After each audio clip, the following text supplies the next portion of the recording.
What's up, everybody? Welcome back to another episode of Digital Banter. It's been about 3 weeks now. I've been busy parenting. I think I got 2 more weeks of leave until Andy gets me back. I'm sure he's super excited about that. You never really left. You just kept texting and chatting, and you didn't work half the time. Yeah, well, go ahead. Gotta keep the mission going. Super bummed today about my LinkedIn promo post. I thought I was going to get at least like 1,000 likes, bringing the baby in as clickbait. But yeah, so awesome episode today. Today we have our friend Drew Leahy. We're going to be talking about product marketing, paid media, what makes good content, kind of what role product marketing has in demand gen, what role product marketing has in paid media, and it's going to be a good conversation. Welcome to the show, Drew. Hey guys, what's going on? Happy to be here.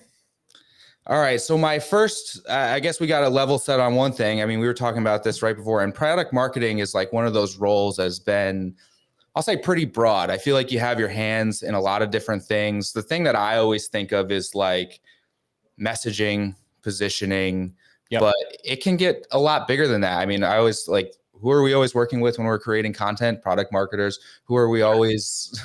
I mean, I feel like we're reporting to product marketers a lot of times. So I guess in your experience, like what does that role really look like? Yeah, good question. It looks different at every stage in every company. That's been the one consistency. But I think there are definitely some core tenets in product marketing that are the same no matter what stage you're at or what business you're working for. And so I would describe, I guess for me, in this, again, like it's like everything in marketing, demand gen, performance marketing, brand building, like everybody's kind of got their own definition and there's a lot of overlap between these things. So I'll start by saying that this is the way I think about product marketing. I think product marketing, all the things that I think everybody else would agree with product marketing is that you gotta know the customer, you gotta know the market, you gotta be close to the product so that you can now position, so you can frame your offer and then message around it and then enable the team inside to also go message and communicate around that position as well. I think those are pretty basic product marketing responsibilities, but messaging is also kind of this really broad word too. Like messaging can mean a lot of things. So for me, the product marketer really is responsible for owning two things. One is the association layer. So how are you framing your business and your offer so that you're creating the right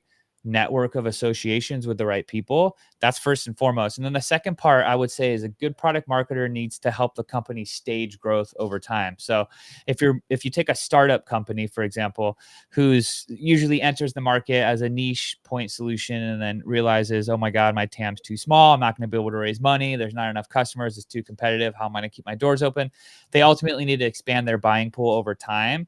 And I think product marketing really needs to have a big role in staging how you take a really small box and broaden that box over time to a bigger box and then to a bigger box to a bigger box. So eventually over time, you're selling to more of your total addressable market. I think product marketing really needs to own that staging process. So who are we going to target in this small box as a point solution? What are we going to build for them? And what are we going to say? And then now when we stack another segment, right? Or add another product for a new customer. Now, what does that look like? What are we going to say? Who are we? And then you broaden that serviceable, addressable market even more. And then now it's again, okay, so marketing's kind of this, I guess your messaging, your positioning is this constant evolution over time as you broaden and get bigger and sell to more people. And product marketing really needs to own that transition, which could be really difficult, right? It's really difficult to figure out who you are, what you need to say as you move from one, like it's kind of like growing up as a person, right? Like you're an infant and then you're a toddler and then you're a kid and then you're an adolescent, you're an adult, and all these transitions are like, who am I like now? Like you've got these identity crises, and it's the same in business. Like product marketing needs to help the business solve the identity crisis as they grow up. So Drew, what I'm curious to get your opinion on is what inputs and information and data help you create that messaging and positioning? Because I think that's a key thing to lead this conversation off with, because of how that ultimately influences the downstream activities coming out of product marketing. Yeah, 100%. So, I mean, obviously, here's the thing I'll say about messaging and positioning that technically comes before it is that first and foremost, like positioning, I think we talk about in B2B a lot about positioning. How do I say this? I guess I think in B2B, when we talk about positioning, we're really talking about messaging, because the inputs you need to create a strong position that ultimately influence what you say and to who start with the customer and the product. Like, what are we building and for who? That's the main input is the customer, right? The customer we're trying to serve. And then it's like, okay, what are we building for them? That's the nucleus of positioning, right? If you're trying to position once it gets to the copy stage on your website, like I'll admit you can reframe things with words and messaging, and make the same thing look a couple different ways, very different ways, maybe, for example, and position differently, even though the product's the same.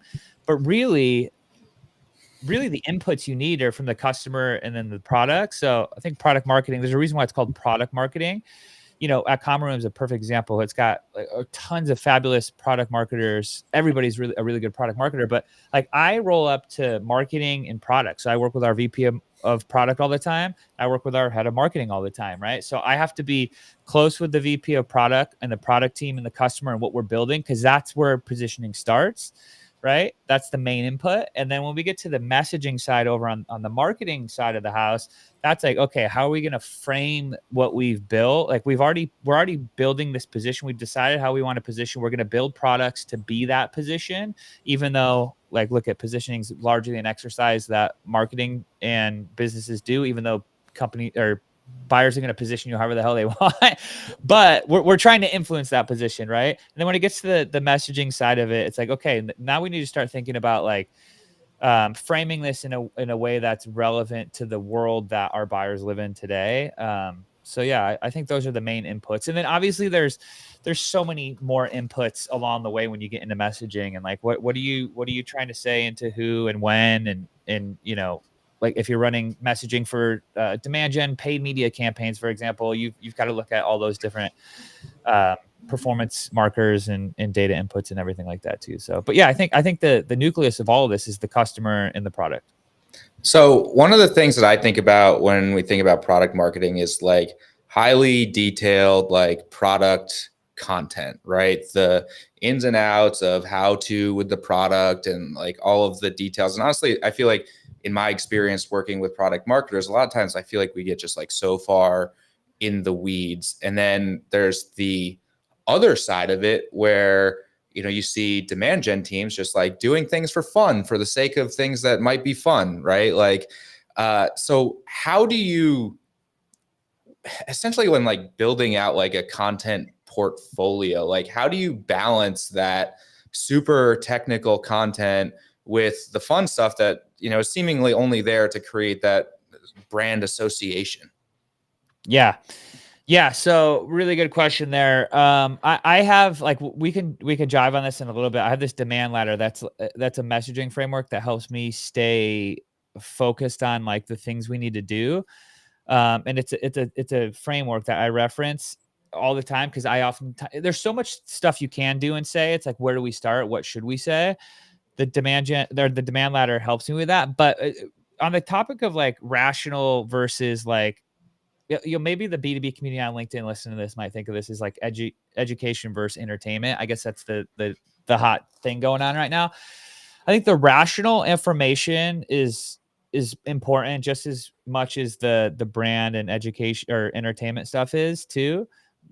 But the way I try to frame it is like the rational information, who is that mostly relevant for? If you're going to be drilling the like this super rational argument about what your product can do, that's most relevant for people who are investigating your product right now and who are in market looking to buy, right? Which we know is a very small group of people. That's not to say that like you can't build some really good brand hype and momentum by announcing your product releases and and keeping people abreast of like, you know, the capabilities that you're building into your product, you still need to do that. Like I always say that, like, even though that rational product information is mostly relevant for a small group of buyers, but they're looking to buy, so you need to have it.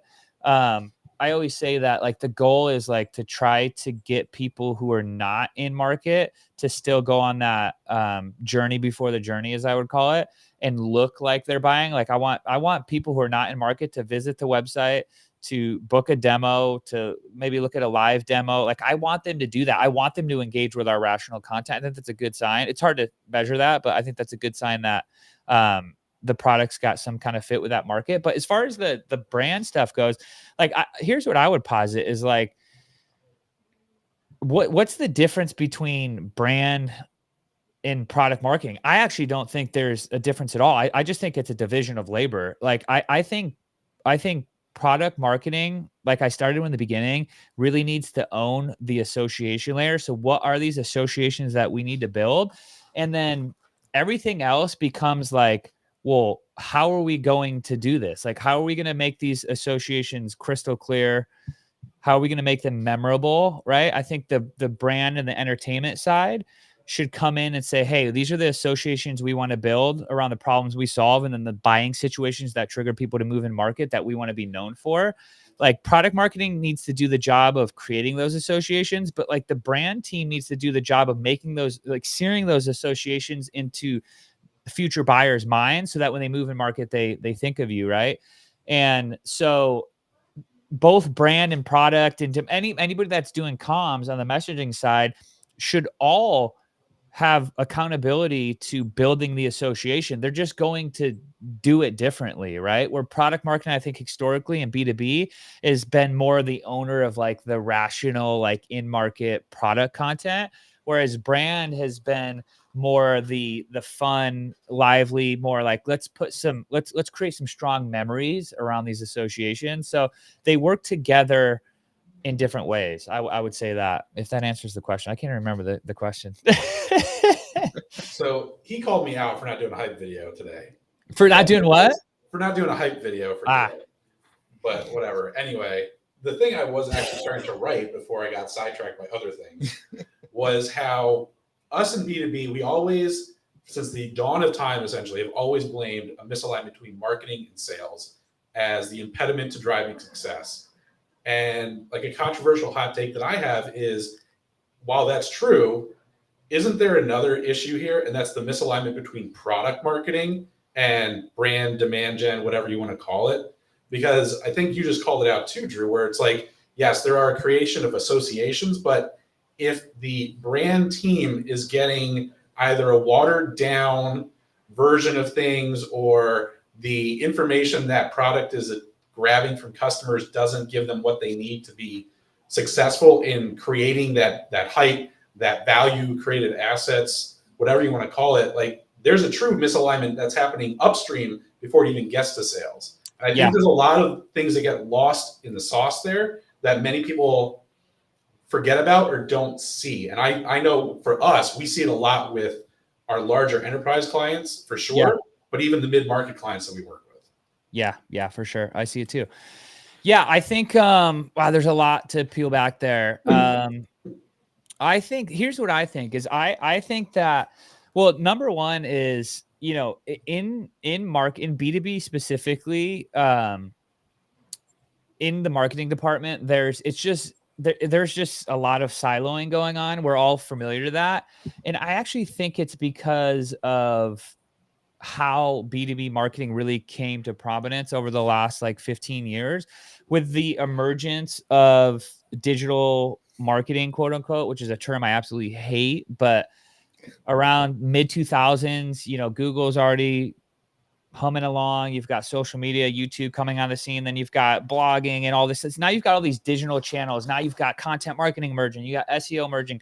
You got social media emerging. When these things came on the scene, they were naturally siloed because nobody knew what the hell you could do with them, right? So it was like, hey, here's all this new bevy of channels, and they're brand new. and we don't know what we're supposed to do. So let's just hire, a social media person, or let's have this person in our department just go own this social media thing and figure out how it works.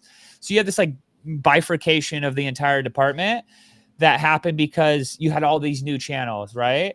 And I think we're finally getting to a point where that's starting to change, but like you still in the modern like B2B marketing department, you still feel like the ripple effects from how this all started around digital years ago, where there's this natural siloing.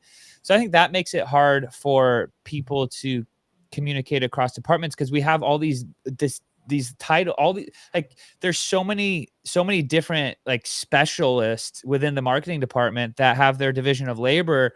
And it's like, at some point, I think we've lost the script in that you've got so many tactical specialists that understand the channels more than they understand the marketing, right? And somehow we've lost in B2B this fundamental underpinning of how marketing actually works and the principles of growth and things like that, that all of these tactical people and their specialists need to know. And if they did, then you wouldn't be seeing so much miscommunication, misalignment, and siloing. It wouldn't happen, because people would be more on the same page. I mean, that's like a huge gap in the market in general right now. We see that hiring all the, because like we're a paid media agency. We are looking for specialists to an extent. And like when you put a job listing out for like a paid search specialist, like I'm going to go out and say 90% of them like seemingly don't have marketing. I'm going to call it marketing experience. Nope. They know how to press the levers and what not to do and what not to do, as they are brainwashed by Google. I feel like SEO is the same way, where, there's a lot of like technical components to it. And like when it comes down to marketing fundamentals, positioning, messaging, test, like I feel like that piece, understanding the business, right? I feel like that's like the core thing that every marketer needs. Okay, you really want to go on a tangent here? Because I'm taking the bait here. Yeah, I mean, look, like you can make a strong argument that most of B2B hasn't really been marketing at all the last 15 years. It's been tactification, it's been communication, it's been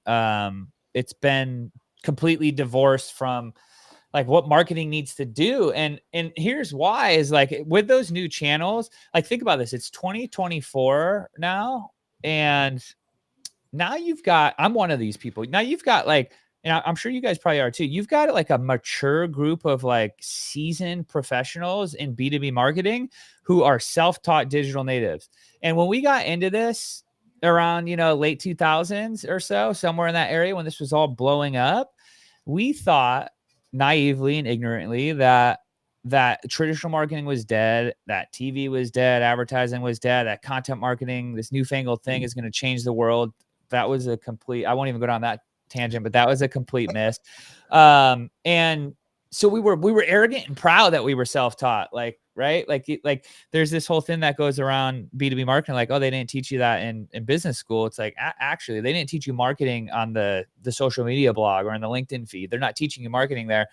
So I think that's like the core issue here is you have a lot of B2B marketers who are seasoned digital natives who have gotten most of their education from online tactical courses, no fundamental academic training. And B2B marketers, let's be honest, most of them shit on academic training.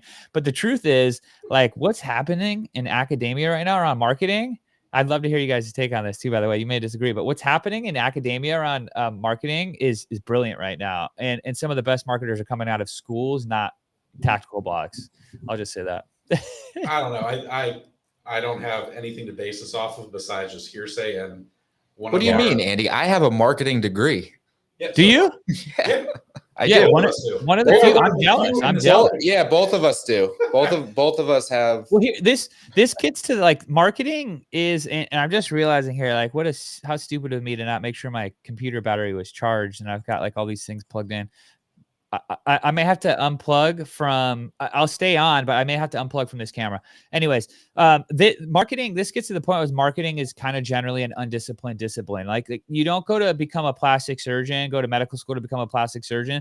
There's no like, I'm gonna do it on my own. I'll figure this out. No worries. Like I don't need to go to medical school to do this. I'll just go start operating on people. That doesn't happen. Like there's discipline there. But here in marketing, we just piss over like who's right and who's wrong. And we're all saying the same things in different ways. And it slows down the evolution of marketing in mostly in B2B, some partially in B2C too, because we're fighting over what demand creation and demand generation means for 10 years when it really, like, B2C marketing called it brand marketing in 2008. We could have just stuck there and kept that. Like, you know what I mean? So I think we do ourselves a disservice here in B2B because we lack the discipline, like not discipline to work hard, discipline of a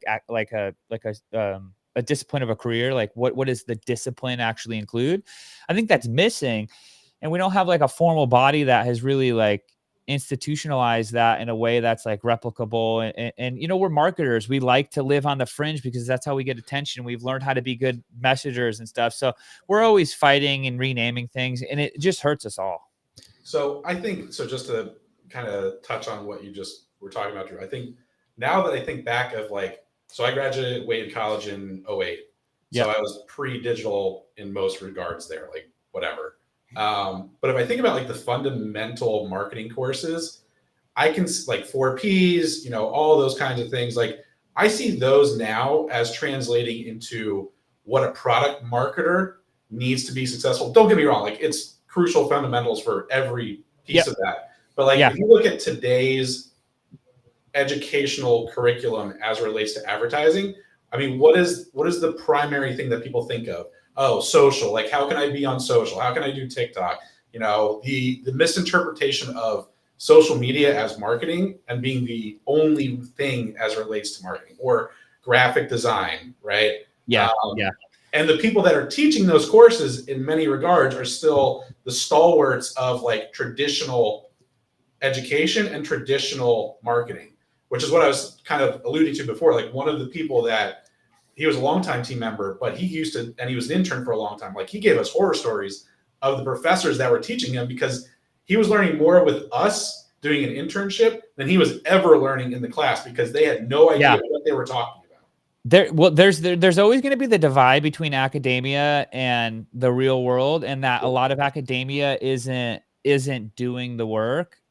They're doing the science, maybe, for example. And I should say this too: there's a lot of really bad like marketing education too, but you're starting to see like Aaron Brugbass Institute of Marketing Science, Byron Sharp, and that whole group bringing some really good marketing science to underpin like how this all works. And you're starting to see that branch off in a lot of the business schools too. But I forgot what I was going to say. We were on a tangent there for a second. I can bring this back. I can bring this back to where we were going. About, guys? I can bring this. It's great, Rand. I'd love to talk about this for hours. I know. To bring this one home, though, so we're talking about fundamentals, right? And like, what are the fundamentals that you need to learn? The fundamentals that you get from school, the fundamentals you get from blog posts, and the fundamentals you get from LinkedIn influencers or whatever. So to kind of like, one of the things that we really wanted to dive into today is like, okay, so we come from more of the demand gen side. Like, I mean, we're paid media. We are like demand gen plus money, right? Like to kind of go to that, to fix this disconnect, like what are like some of the fundamentals that paid media people need to know, and that you need in order to run a successful paid media campaign? This could be, I mean, we could talk for a lot of fundamentals. And I have a couple of things in mind I want to talk about here, but I think maybe this is a good time to talk about the demand ladder, because the demand ladder, for me, I created this out of like, it's a messaging framework, and I created it for everything. But when I first created it, I was doing paid media. So I was like, okay, what does our paid media need to do on a fundamental standpoint? Like, and how do we make sure we're doing good marketing, not just good content?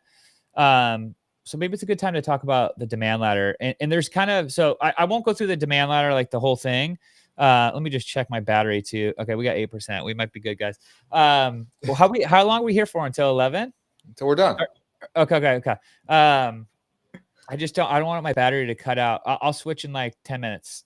Okay, so the demand ladder. Let me give you a high level overview here. Is that okay, by the way? Can I go into the demand ladder? Yeah. Okay, cool. Do it. And I'll draw some links in you know, where this live feed's at, and link to an article that kind of goes over it. But essentially, what I realized is starting off as a self-taught digital native, and I got a background in writing. I went to school to be a writer and graduated and was like, what the hell do I do? Oh, content marketing. I want to be a content marketer. This was like back in 2012. So I got really good at creating really good content, could write a long form post, could write a lead magnet back when those were cool, was doing that whole thing and doing tactically things really well. But at some point around like 2014, 15, I realized like I didn't know anything about marketing. Like back then, this is how far B2B has come though, which is good, is back then, like nobody talked about positioning in B2B. Like when it came to tactical content marketing, it just didn't happen. It didn't happen at all. Now it's like, at least we're bringing in some fundamentals around positioning and then trying to influence our media with that. But anyways, I realized, yeah, I didn't know any of this stuff, and I can create really good content, but it's really bad marketing. And you see that all the time. Like you can get a lot of likes, you can get a lot of reach, you can get a lot of engagement, you can get a lot of clicks, you can get all of this stuff, but good content does not necessarily mean good marketing, right? You could be in front of the wrong people. You could be saying the wrong things. You could be not creating the right associations with your product and the buying situations that move people in market. You could be not doing any of this in a memorable way that people will, when they move in market, they'll actually think about you. So there's a lot of things that like content can do that looks like, wow, this is beautiful, spectacular, highly engaging, but long-term isn't doing much for you. So that's where I was like, okay, I need to figure something out here, and went and researched the marketing science and bake that into how I think about content. So for me, I think you should always think about what media you're creating, whether that's for paid media or any of your content. By the way, I hate the word content too, because it's so vague and broad, like it can mean so many things. But if you're creating media or content, like instead of thinking about like what channels or what formats or what like pillars or categories we should talk about, you should really be thinking about like, what does marketing need to do for it to work? Right. And that's kind of where the demand letter starts, is like, if there's 8 things I've come up with, like, it's not exhaustive, but like if you can do these 8 things and think about these 8 things and then build media around these 8 things, then you're going to be okay. Like I've generally learned that like if we can do this, and I've been running this for quite a bit, like it generally works. 7% battery. So let me jump into them real quick. And I gave an hour presentation on this like a month ago, so I'm not going to, I could go forever on this, but I won't. But I'll talk high level about the 8 different categories and what they're trying to do without trying to dive too deep into like examples and spend too much time. But essentially there's 8 parts of this, 8 rungs on this ladder. The first one I call catalysts. The second one I call demand bridges. The third one I call points of worldview. The fourth one I call influential allies. 5th one's category entry points. 6th is emotional vessels. 7th is direct capabilities. And the last one's evidence. And I know that means nothing to anybody right now. So let me kind of explain what each one is. So a catalyst, essentially, and I'm going to be totally frank right now. I'm in my Canva looking at the presentation I just gave, because I forget these things too. Like there's so much stuff going on in marketing that you can do that it's really easy to forget what you need to do. So I use this framework all the time to be like, damn, am I going crazy? Or am I overthinking what we need to be doing? Let me go ground myself in the demand ladder and be like, okay, yeah, let me focus here. So I'm actually looking at this right now because like off the top of my head, like I don't have all this always memorized all the time either. But essentially the first one, catalyst. So in every market, you have to build the capacity for buyers to want what you sell, essentially, right? And a catalyst is a way to help people diagnose that the problem's worth solving to begin with. So if you had to go to like a fundamental, like what does fundamentally marketing need to do on a paid media side or any side? Well, number one is you've got to build this capacity to buy by helping people understand that they have a problem worth solving. And you can do that by helping them diagnose their problem, right? And you see this a lot with like maturity calendar or maturity assessments. That's just one example, like a marketing maturity or measurement maturity. Like those are 2 things I've done in the past. Or revenue maturity. Gong has a revenue maturity one where it's like, hey, take this quiz. And it's a little bait and switchy with the Gong one where it's like, oh, surprise, like you suck at these things that we can help with. So that's not the point here, but it's to help give people the tools to help them better understand the problems that you help them solve so that they can realize, wow, there's actually a problem we're solving here. That's the first one. I call those catalysts because you're really catalyzing this investigation, right? Like you're catalyzing a buying journey, if you will. The next one are the demand bridges I talked about. Like if you think about any market, there, by the way, interject if you have any questions here. I know I'm going to be rambling here for a minute, but like if you think about any market, there's always a group of people solving the problems that you solve, even if they're doing it in a status quo, old world way, and you've got this newfangled, better approach. They're still trying to solve the problems you solve. So we just need to find those people, right? We need to find those people and build a bridge, a demand bridge, I call it, from where they're solving it now to where you want them to solve it with you, because those are highly motivated buyers, right? A good way to get in front of highly motivated buyers who are already solving the problems is to teach them how to solve the problems you solve, but in all the different ways. So this is where I think essentially it's content marketing, right? If you define like what is content marketing, it's like this educational content content marketing gets really broad and really farly removed from associations that it shouldn't. But generally, if you're able to help people who are already trying to solve the problem you solve, but in all the different ways, like an example would be like say you're selling a project management software, for example, and you've got your, ClickUp or something, you've got templates on how to project manage, I don't know, like a new product sprint or something.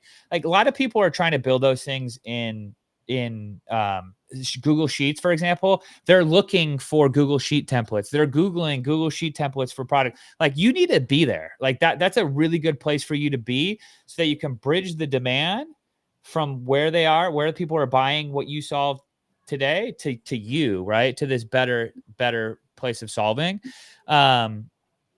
And that's the second one. So the first one's catalyst, second one's demand bridges. I won't go too deep on that. You can ask questions at the end. Maybe we'll go a little deeper, but again, I'm worried my freaking battery's going to die. The next one is points of worldview. So this is point of view is a hot topic in B2B marketing, I think, for a really good reason, because number one, like if you don't have a strong point of view on the problems you're solving or the conversations that are important to your buyers as it relates to you or your product in your category, then how are you going to even stand out? Like that's just number one, right? If you're not saying something provocative and original, then you're just adding to the noise, and marketing communications gets really hard.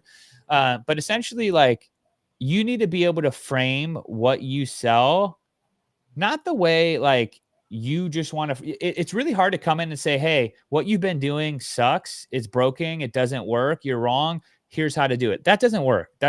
Like it just doesn't work, because number one, you're going to offend people, but you're not meeting people where they are today.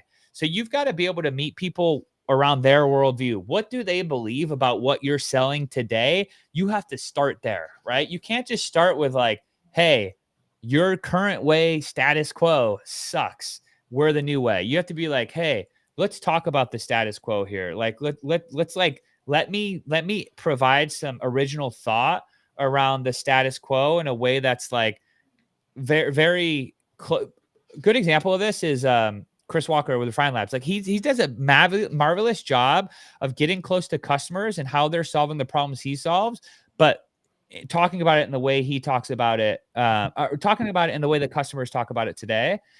So Drew, I got a question. I got a question on this one. Yeah. You mentioned Chris Walker. Do you think that there's a difference in how you approach this for like a service-based business versus like a tech-based business? Because I feel like the point of view is like really, really important for a service-based business. Like we're an agency. Like I feel like people buy based on that, almost like they buy based on that point of view versus in the tech side, it's more about like, you can get that association because of the point of view, but ultimately it's not what's going to sell the product at the end.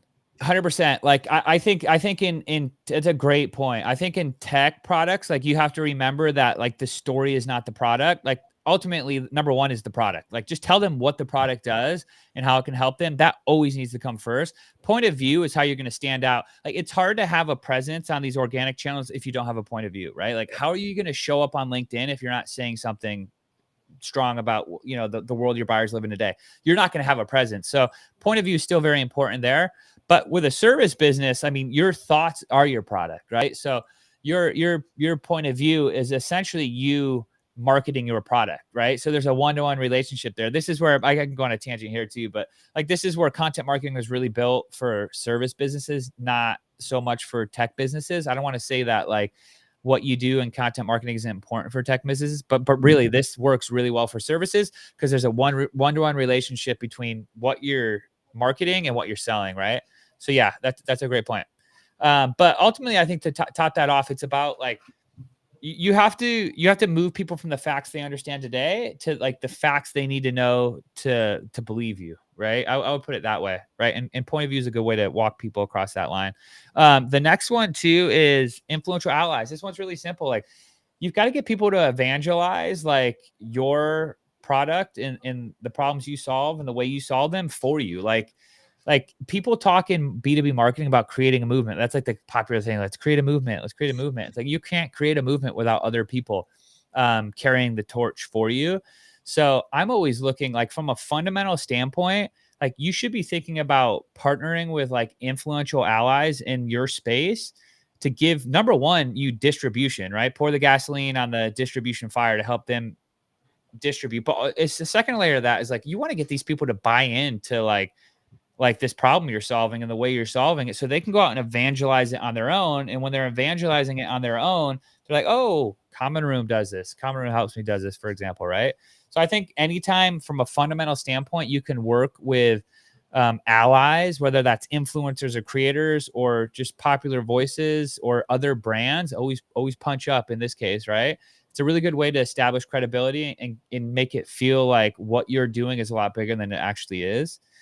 The next one is category entry points. So this is kind of a newer topic in B2B, but essentially a category entry point is the needs and occasions that trigger category buyers to move in market. So if someone's like a B2B buyer is like, you know, it's coming towards the end of the year, marketing agency is a perfect example. Like they're getting ready to look at their tooling budget. They're getting ready to look at like, is this agency working for us when they're doing their fourth quarter planning for next year? That's a great place for a marketing agency to associate itself with, right? So that when people are in that stage of like, hey, we've got to review our fourth quarter planning, like for what we're going to do in the next year. Like, wouldn't a marketing agency want to be like thought of in that time? That would be like an example of a category entry point. I think positioning is trying to build associations around category entry points, but in B2B, we're typically just talking about like, we're typically associating ourselves like broadly with the problem in the category. Like you got to go deeper. Like what are these buying triggers like that trigger a need? Like where a B2B buyers just go about their day, something happens in their business environment and they go, damn, I need to solve that. Now you want them to think, oh, I need to solve that with them, right? So you want to associate yourself with those from a fundamental standpoint, you want to associate yourself with those category entry points, not just broad categories, even though that's important too. Okay, let me check my battery, 3%. Let me try. At any point, is that saving time and money? What? Is at any point is a catalyst or a category entry point saving time and money? Yeah, of course. Yeah. We'll think about this. Like that's a very like it's a sales pitch for every software. Like everybody says that, right? That's it. Everybody says that, but yeah, absolutely is a category entry point. But this goes to category entry points is like, you've got to pick the ones that are defensible and ownable, right? That's what I would say to that, right? Like talking about like, we help you grow pipeline and revenue. Like, yeah, so does every other MarTech company tells you that, right? Which actually brings me to my next point. Let me do something here real fast. I'm going to unplug because I can't plug in. Go ahead, plug it in. I can't plug in my charger without unplugging the camera. Sorry, guys. That's all right. We'll survive. So we'll go to, hopefully this is going to go to my, I'll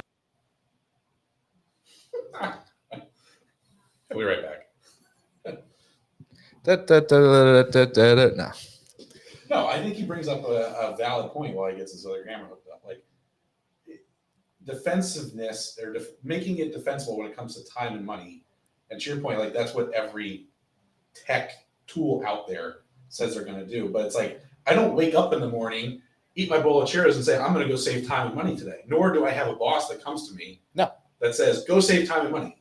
Like it's not a true pain point or a catalyst for moving into market. Well, the other layer in all of this, right, is like the audience segmentation and how you kind of take this and adapt it to the different we're back. personas that you're targeting, right? Right. I'm exactly. listening, guys. Keep going.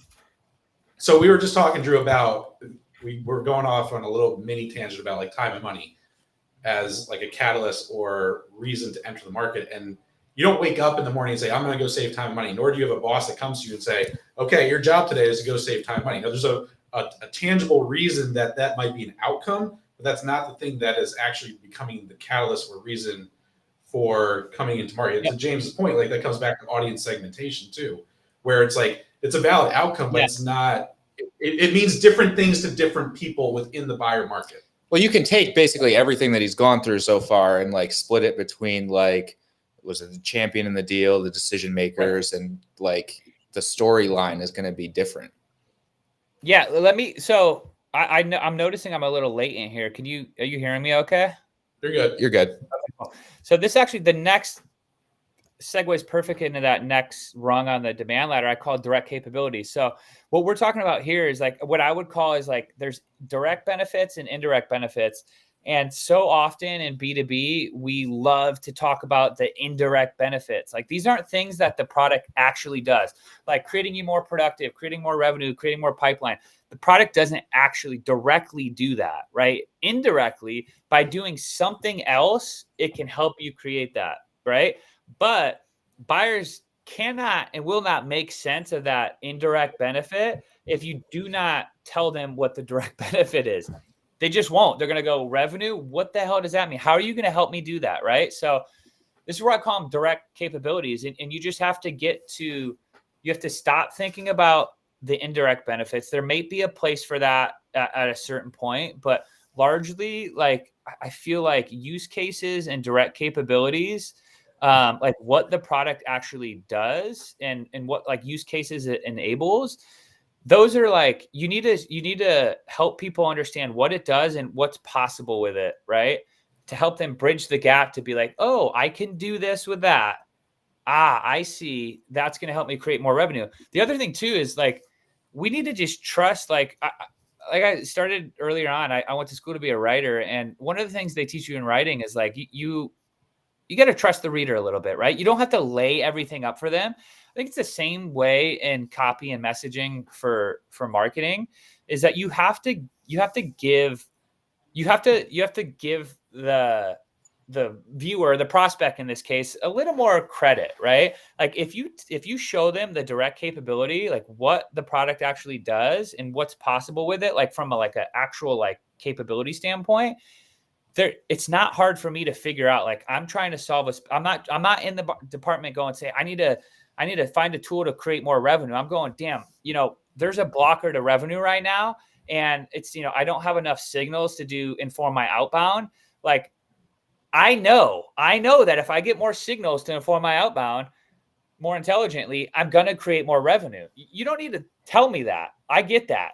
You need to tell me that you're a company that collects and generates signals, right? That's more important, right? So I think does that make sense? Is that it's because it's interesting. Like from our side, I feel like there's two things that you've covered already that I always feel like do the best in ads, period, like in advertising and demand. One, just like showing how the product solves the problem. Like I think that's like super important. I mean, even like silly things like screenshots of like dashboards and reporting and like what the product is capable of do really well in ads. And then the other thing, I think this was a couple points ago, just like the proof points, right? Showing that there are people like you who've seen success with the product. Like those are the two things.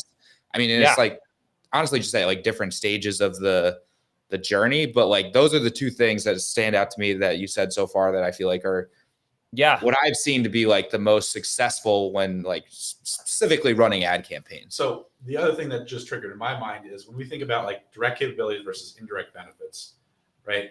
Direct capabilities are 99% of the time being defined and created by product marketing. Indirect benefits are coming from demand gen, the agency, whomever, because I mean, gut feel is like they don't necessarily understand what the capabilities mean, or how to summarize it in a way that's going to, in theory, resonate with the market. And I feel like when we talk about like product education, we always talk about it through the lens of product education to the market that's buying. But what about product education to the internal stakeholders that are trying to go to market? And there's so many times that I've experienced over the years where we're interfacing with points of contact on the brand side that can't articulate what a product does or what the actual capabilities and true benefits are outside of the indirect ones they have crafted or been told. Pretty much. Yeah. Yeah, I got some stuff I was just writing down notes so I didn't forget. But yeah, you know what's interesting, that the capabilities in a lot of these orgs at being in the product marketing, like capabilities and use cases usually come from the product team, right? Which could be the first breakdown, right? Where Common Room right now, selfish plug here, I've never seen a better product team in my life. It's incredible. And these people are so plugged into the customer and in our positioning, it's ridiculous. Like, it's like, why do they even hire me? It's a little different here, but in my experience, like, it's usually like the product is jamming down use cases and capabilities to product marketing, and then they're translating those. It's this like game of telephone, and things just get watered down from there. That's a problem, right? So product marketing needs to be involved earlier. I also think a big problem here with, so many demand gen marketers or paid media copywriters, whatever, whoever's doing tactical messaging, like deploying it, with them leaning on these indirect benefits, is that there is a misunderstanding of what is capable with words. Like, I'm not saying, like, I'm positioning messaging. I'm a words guy, but guess what? Like, no matter what you say, you're not going to move people in market. You have to get used to that, right? I'm willing to admit that, like, in certain categories, certain products, like if a company I've never heard of comes across my Instagram feed with an ad saying, like, buy these 3 like golf tees and they look cool and it costs me $49 for all 3, I may click on that and go buy it, because there's no thought effortfulness. It's $50. If they get to me, they don't fit, I'll give them to somebody else. There's no, like, if that ad didn't come in front of me, I probably wouldn't have bought them. So maybe they did move me in market there, right? But I guess you could get fundamental with it and say, like, clearly I wanted a t-shirt, so maybe they didn't. But anyways, I'm willing to admit that in certain categories like that sure, an ad has more of a power of like getting someone to buy now. But in B2B, when you're selling complex B2B products, it doesn't work like that. Like, you can't just send an ad and someone's gonna be like, oh yes, like, I'm There's ready. no impulse purchasing in B2B. I'm buying now. Yeah, exactly. So I think what happens is we get so caught up and put so much pressure on ourselves. I used to do this when I was younger. Like, this is something I overthought all the time, was like, I need to say the right thing here. If I don't say the perfect thing right here, they're not going to buy. Well, guess what? They're not going to buy if they're not in market anyways. You need to and they're not going to buy if they don't know what the hell you do. Just tell them what you do. That's it. Like, take the flower out of it. Take the indirect benefits out of it. Start there. That's a much better place to go. And I think if you understand that, like, your job is not to get an ad in front of somebody and move them in market, because that doesn't work like that. It's more to communicate what you can do and how you fit within their world today, so that when they move in market, they hopefully remember you. Once you realize that, like, I think it becomes a lot easier to be like, okay, like, for me, like, I can write ad copy super fast. I'm not overthinking it. I'm not sticking on flowery benefits or outcomes, because I know that like dressing this up isn't going to create a buyer. What's going to create a buyer is if they're in market, they need to know what I do. And if they're out market, they need to know what I do. Right. And that's kind of it. Pretty much. The other thing, though, let me finish the demand ladder. Sorry, I know I'm rambling here, but you mentioned proof. So one of the rungs is evidence. I should say this is, like, the demand ladder is not like, the demand ladder is a collection of just fundamentals. It's not like I created this brilliant framework to be like, this is how you message. Like, it wasn't like that at all. It was really like, let me just collect all the things that we should be doing that work. So if you see things on here that, like, we've already had a couple where you guys brought up, like, oh, you need to do this. I'm like, yeah, that's a rung on the ladder. It's because these are fundamental things, right? But evidence, the one thing I want to add with evidence and proof is that there's social proof. Like, buyers that have the same problems as me or have the same types of, organizational structure as me, same size, same stage, are using your product with success. There's that. But also, I think what's often missed is there needs to be proof in the approach. You need to bring evidence that what you're saying, like if say we're talking about point of view, right? You need to bring evidence to that argument too, not just social proof that people like your product, but like evidence should be underpinning anything you say. Like if you can just bring evidence to any argument and make it less subjective and more objective about what you're saying, whether that's point of view, whether that's product related, no matter what you're saying, that's generally a good fundamental place to be, right? Because people are suspicious of everything. We just talked about how people are always talking about how they're going to crank up our revenue 10x. Like, yeah, right. Everybody's suspicious of that. So you've got to have a heavy dose of evidence, not just social proof, but you have to have evidence to support any claim you make. I think that's a generally good place to be. The last thing I'll say too, and this is my favorite here about the demand ladder. I swear I'll get off of this after this, but the last fundamental that everybody needs to be thinking about is, we've talked about associations, but how do you make those associations memorable?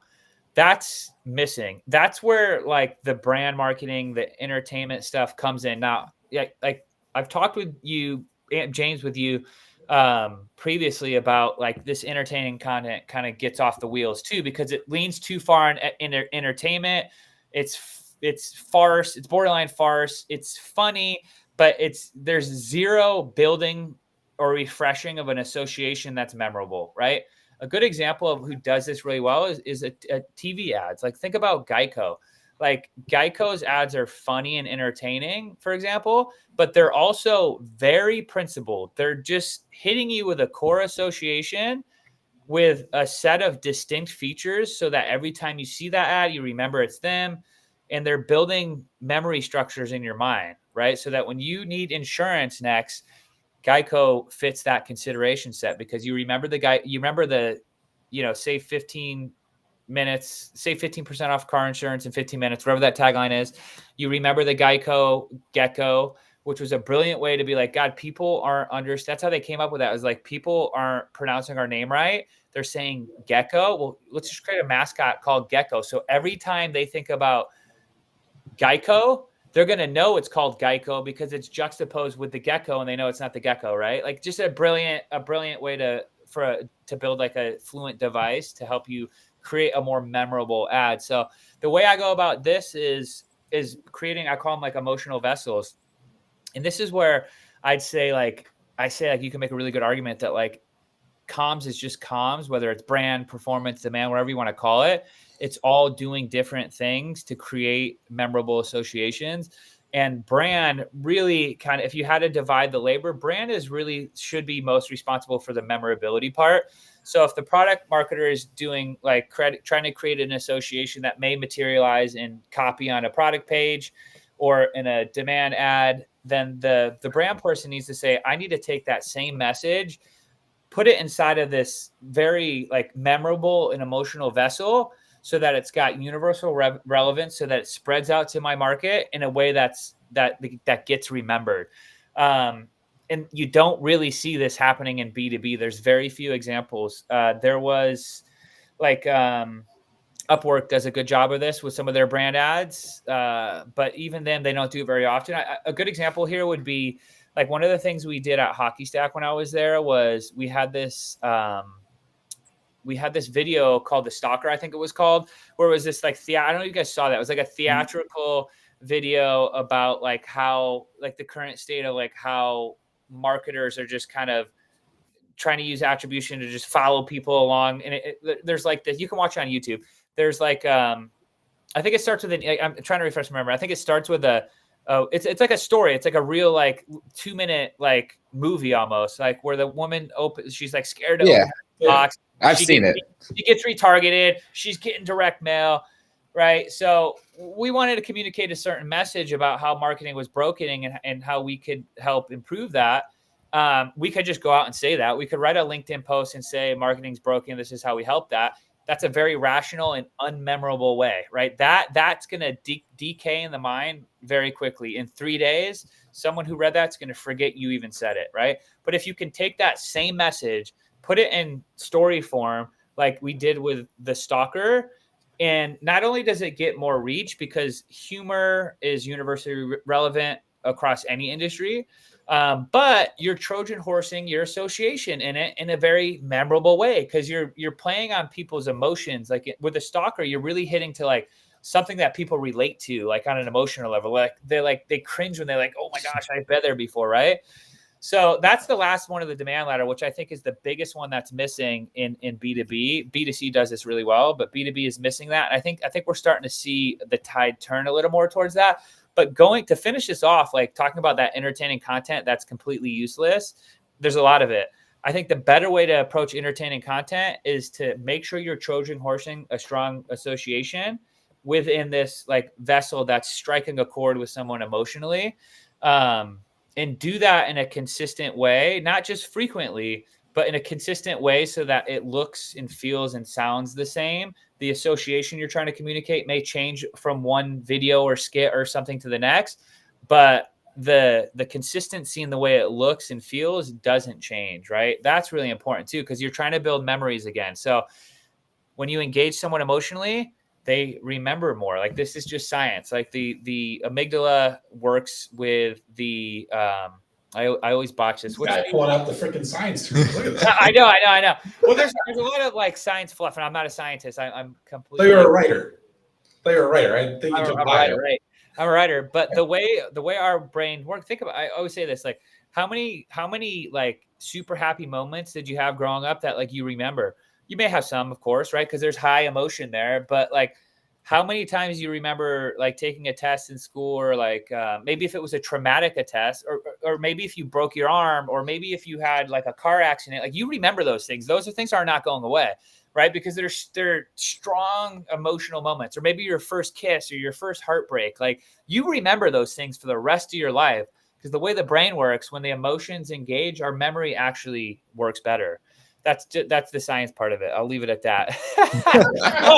but when you don't engage the emotional brain, then things just, your mind is like a sift, right? And things just fall through it really fast when it's rational. It falls through it fast when it's emotional. That's why you got to keep refreshing this and stay consistent. But rational stuff just goes in one ear and out the other in minutes, right? So I think B2B is so heavily rational that we're starting to come along, but as our comms get more emotional, they get more memorable, and long term they work better. That's why I can't remember what any of these brands do, because once they get to that emotional stage, they absolutely lose it. Yeah. I mean, it's so like exactly. No, you're 100% right. Like it somehow this B2B, it's baby steps. It's like crawl, walk, run, right? I feel like we're in the crawl stage of like figuring out brand marketing in B2B, where like B2C has really figured this out decades ago. Yeah.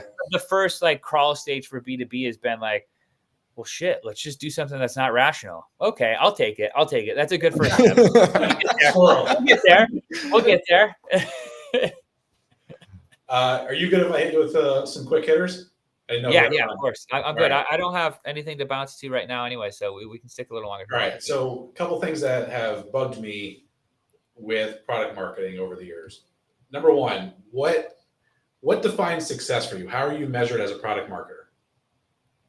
I'm not. That's why I have this job.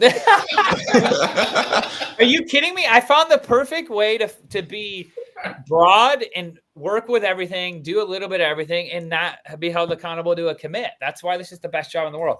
No, kidding. I mean, there's some truth to that in some organizations at some stages for sure. I think product marketing is more of like the quarterback that's like enabling everybody. So you kind of have a joint commit with anything you're working on. So with product marketing, typically the way I do it and work with, the marketing leader or the product leader is it depends on what we're working on. Cause product marketing, it's not like it's not like I'm just doing website copy every day. It's a lot of sprint work. So it's like, hey, we've just brought in this box. We're selling to more people. We've added new features. We're repositioning ourselves. We're broadening our positioning. Like we've got to do like a 6-week sprint to do product pages, to do messaging, to do usually product launches. Like product launches is a big thing that product marketing owns. So within that, it's like, okay, what are we trying to do with the product launch? Do we have like a big new feature that we expect to grow revenue? Like what are some expansion numbers I can own? What are some net new logo numbers I can own? I usually own those with demand gen or just the marketing department broadly. Or if we're doing some things like, hey, we want to test out some messaging on or website copy, right? We can do some message testing and look at page conversions. Like it's very variable depending on what you're doing. I would say that, but yeah, I think that's a good point where like the organization needs to get better at figuring out ways to hold product marketing accountable to like what they're actually working on. Cause I've been in situations where like I had no accountability to a metric, which was cool, right? Like it didn't stop me from working hard and like trying to do my best and like being concerned with like how our go-to-market was working based on the messaging I was getting. Like obviously I was very in that, but like no one was breathing down my neck. And I think it just helps with internal alignment mostly, where it's very clear that like product marketing isn't just someone who's like taking orders. Like this person's with you. This commit is part of theirs as well. I think that's important. Why do product marketers always want to see the keywords that we're bidding on? Do they? Yes. I probably swear to God. I'm probably not your typical product marketer. I'm probably not. Tell me why? What do they tell you? What do they tell you? Are I they don't know. trying I to never got a clear answer. Is It's it like, oh, hey, can you export the keywords that we're bidding on so I can hand them over to XYZ who leads product for XYZ product? Oh my gosh. Yeah. That reason probably changes a million different ways. Hopefully that's there's probably some really good reasons for that. I'll tell you what, my best response so far has been, what's the end goal of this? And there's crickets on the response. We don't have one. What are you talking about? Yeah. Yeah. Here, this is kind of related to that. I'd be concerned if the product marketer was like really asking you anything tactical about account management and keywords. I don't think that's their wheelhouse. I mean, maybe. I think the best way to do good product marketing in a B2B org is to hire really smart tactical specialists who are product marketers. Honestly, like our head of growth, Mattson, this guy's a product marketing wizard. Our head of marketing, Kevin, he's a product marketing wizard. Like our VP of product is a product marketing wizard. Like these guys are grounded in strong product marketing. And now they can go out and do their jobs without me having to hold their hands, I can help enable them, but I'm not gatekeeping anything. Right. I think that's what a core skill. I think product marketing is a core skill, less like just a role you hire. I think people need to be looking for that core skill to hire in all of their marketers, whether it's paid media or anybody else. I think that's. But important. Drew is a product marketing wizard and definitely needed. Just give me your job security there a little bit. He doesn't debatable, have, he has targets. He's securing. Well, it's just that's where it gets to like on the comm side of marketing. Like again, it's like we're all it's the titles in B2B are really, it's just a division of labor. It's not so much about like the paid media guy can't be a good product marketer too, or the head of marketing can't be a good product marketer too. It's that the guy you hire to be the product marketer is going to own the product launch calendar. He's going to own the positioning and messaging. Like he's going to own certain things, right? It's a division of labor, but yeah, I still wake up every day trying to scratch my head why they hired me. But yeah, my last question, and this is definitely from the agency perspective more than anything else, is I hate agencies, man. No. No, okay. Listen, you were on the dark side for way too long. I was. You're right. What insights and information can paid media give to product marketing for strengthening overall success? Oh, that's a good one. Yeah. So I think a really easy one is to just look at what messaging is landing, right? Like you can do a you take like something like winter's a good like perceptual message test, but like getting something out in the wild in front of a target group of buyers with a message, with an offer, like bringing all of that intel back to honestly, like our head of growth here at Kamaru Matson's like again, he's pretty brilliant, so he can do a lot of things. And I've only been here for a month, but like I'm not rolling my sleeves up on go to market as much on the paid media side as I have in the past at other organizations. I'm more rolling my sleeves up tactically on the brand side here.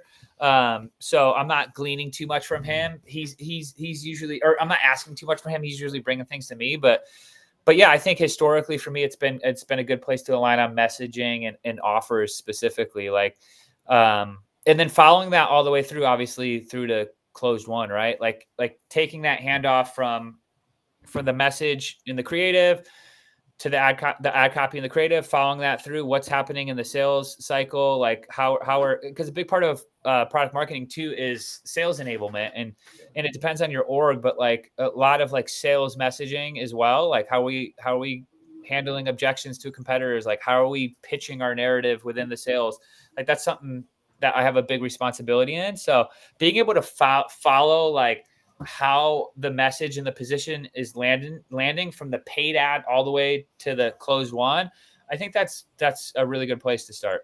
So you mentioned sales enablement, and this is not a question, but just a comment.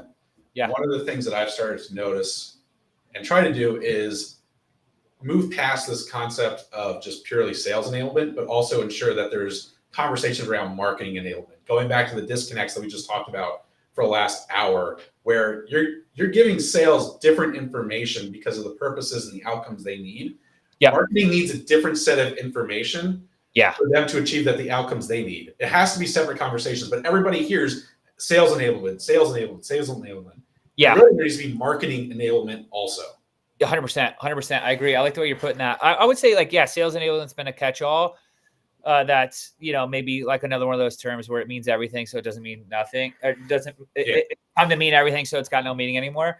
But I think about sales enablement is like, I like the way you put that about marketing enablement and sales enablement, because, and I think we touched on this a little bit in the beginning, but like you're usually talking, depending on what you're selling, you're usually talking to different people in that situation, right? Where you maybe marketing needs to be enabled on like who's like, if you're selling a B2B, this Common Room, for example, right? We have a platform that works for a lot of different people. I think we're hitting the sales persona and the AEs and SDRs within that right now a lot, but it's a good tool for marketing as well. So marketing is going to try to build buy-in for your marketing needs to go build buy-in for your product with the operators and the users.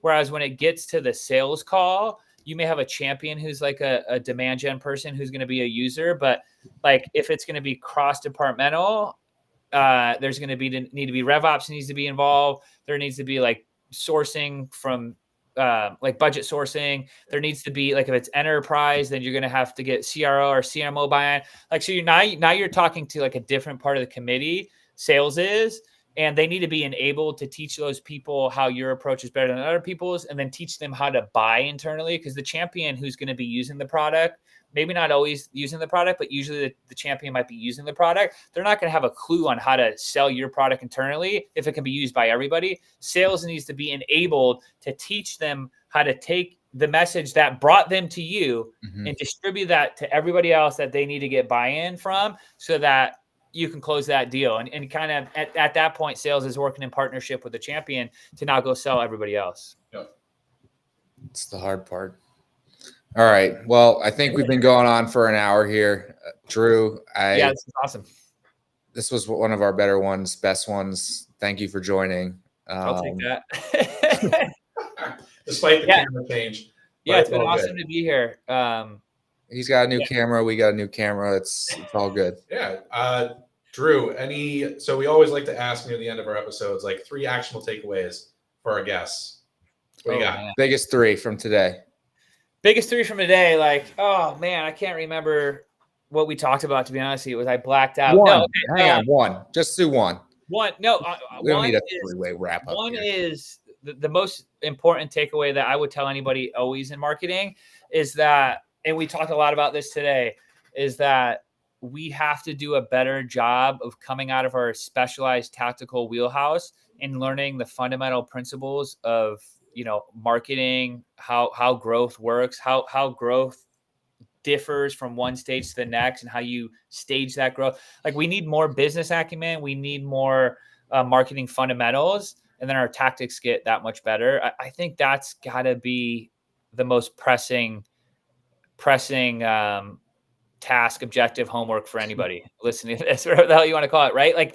I think that's the takeaway: is spend your time rolling your sleeves up, learning positioning, learning like growth, like not just oh, we need to go spend more money to get some more users or buyers, but like zoom out, look at like the evolution of a successful company. What does that look like? What is that process from point solution to broad, undifferentiated generalist look like?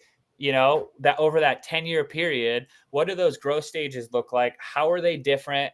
Like, that's, if you want to be good at marketing, you've got to be able to have like this prescient like understanding of what's coming next. And if you don't know how a company grows, then how in the hell are you going to forecast what's coming down the pipe? Like, you're going to get stuck at a sales plateau because you weren't prepared for it. So I think, marketers need to understand how companies grow over time, and they need to know the fundamentals of marketing. Awesome. All right, Drew, thanks so much for joining us today. Subscribe, check out dragon360.com, check out Common Room for .io, Common.io. There we go. Customer intelligence platform. So we do, let me plug us. We do three things really well. We're collecting and generating all signals out of the box: first, second, third party signals. And then we're going to merge those signals with real people, real accounts, and real contact information, so that those signals are actionable, because signals by themselves are just signals until you tie those in with real people. Then that becomes intelligence. And then last, we're going to help you action those signals through automation and a lot of artificial intelligence, guys. AI, there's that buzzword. All right, man. Till next time, we'll catch you guys later. All right, appreciate you guys. Yep. Thanks, Drew. Yeah, thank you.